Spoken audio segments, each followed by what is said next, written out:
Austro-ugarske vlasti uhapsile su 38 viđenih ljudi iz Kruševačkog i Bruskog kraja, jer je utvrđeno da su bili članovi tajne organizacije sa središtem u Brusu i da su radili na pripremi pokreta protiv vlasti. Okupator je osudio na smrt vešanjem 8 zatvorenika, a kazna za podsticanje naroda da ne predaje oružje sprovedena je na mestu današnje kasarne Car Lazar. Polaganjem venaca i cveća na spomen obeležje u kasarni Car Lazar obeležen je dan stradanja rodoljuba u Prvom svetskom ratu.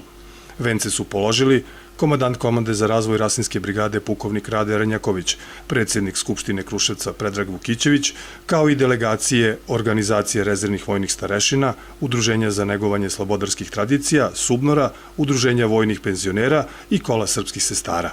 Dužnost Vojske Srbije, dužnost svakog pripadnika, dužnost svih građana patriotski opredeljenih je da ne samo ovaj dan iz tog vremena, nego i svih vremena gde su stradali naši ljudi u bilo kom istorijskom kontekstu, da odamo poštu, da se setimo tog dana i da na neki način obeležimo ovaj dan sećanjem, a nadam se evo sada da će danas i građani Kruševca videti ovaj događaj i da će svako odvojiti jedan deo vremena da posveti današnjem događaju.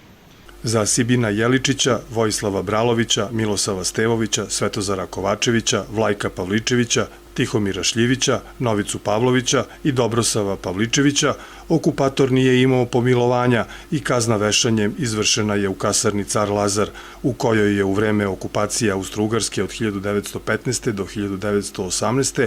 radio preki vojni sud.